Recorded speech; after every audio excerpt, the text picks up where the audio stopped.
मेरे प्यारे बच्चे पूत के पाँव पालने में ही दिख जाते हैं। यह कहावत तो आपने सुनी होगी। ठीक कुछ ऐसा ही आज हुआ है। आज एक व्यक्ति बेनकाब हुआ है। वह व्यक्ति तुम्हारे साथ जो भी खेल खेल रहा है, उस खेल का पता चल गया है। उसने बड़ी सफाई से जो एक राज छुपा के रखा था, वह आप सबके सामने आ गया है। वह बहुत ही धूर्त व्यक्ति है। रिश्तों को किस तरह से फंसाया जाता है, उसे अच्छे से पता है। और इसी कला से उसने तुम्हारे रिश्ते को भी कड़वा बना दिया है। उसके षड्यंत्र का पता चल चुका है। वह तुम्हारे रिश्ते में फूट डालने की कोशिश कर रहा है, ताकि तुम निराशावाद हो सको। उसने सबको ठगा है और अब वह तुम्हारे रिश्ते को ढकने की कोशिश कर रहा है। वह चाहता है कि तुम्हारे हर रिश्ते तुमसे दूर हो जाए। वह तुम्हारे खिलाफ सबके मन में गलतफहमी पैदा करना चाहता है। उसे अपने जज्बातों से खेलने मत दो। मेरे बच्चे, वह तुम्हारी इन्हीं सब बातों का फायदा उठाकर तुम्हारे रिश्ते के बीच दरार पैदा कर रहा है। वह अच्छे से जानते हैं कि किस व्यक्ति से किस तरह बात करना है,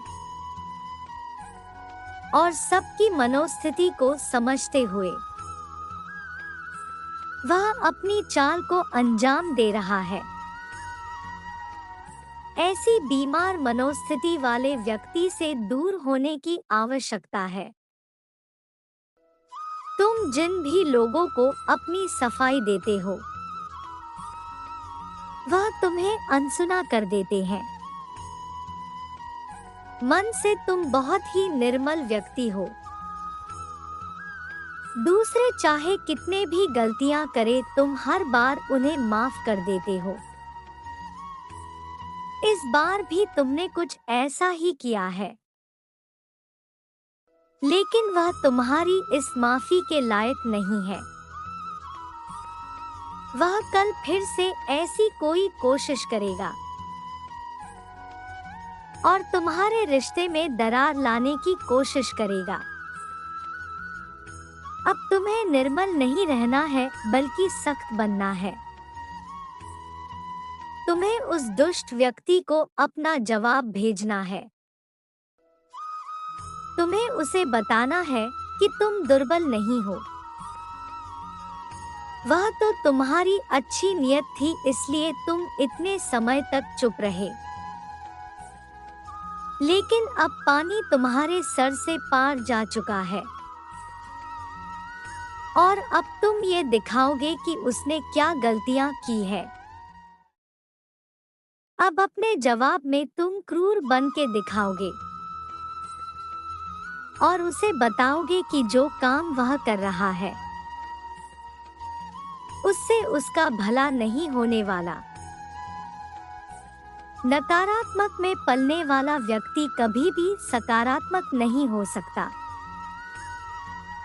वह व्यक्ति जहां जाएगा, अपनी नकारात्मक छाप छोड़कर ही आएगा। अब उसे मैं दंडित करूंगा। अब वह मेरे क्रोध का भागी बनेगा। मेरे क्रोध से उसकी नकारात्मक सोच खत्म हो जाएगी। उसने इस संसार को बहुत दुख दिया है। अब उसके दुख देने के दिन पूरे हो चुके हैं, और उसने अपने पाप के घड़े को खुद ही भर दिया है। अब समय आ गया है कि उसके पाप का घड़ा फूटे और उसे सच्चाई का एहसास हो जाए। उसे ये एहसास हो कि उसने अभी तक जो भी कार्य किए हैं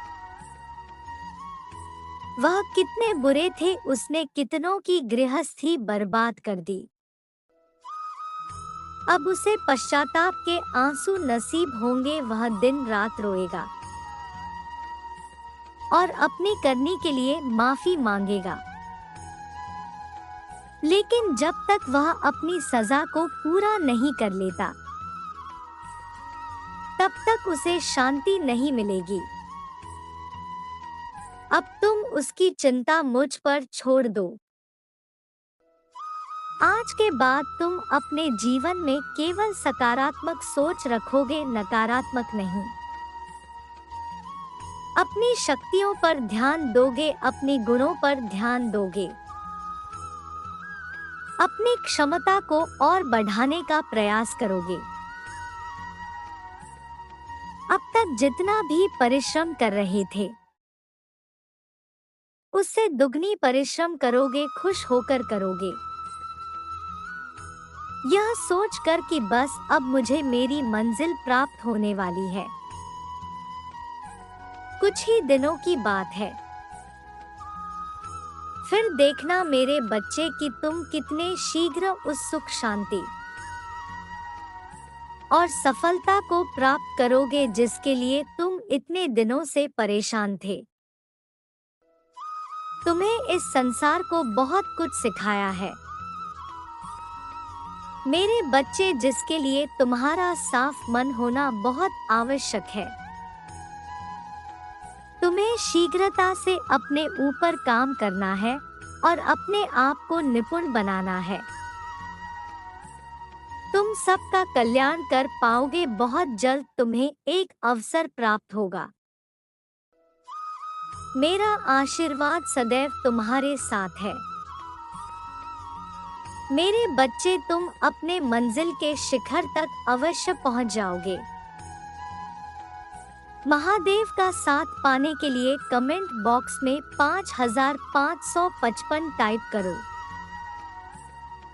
तुम्हारा कल्याण हो, तुम सदैव खुश रहो।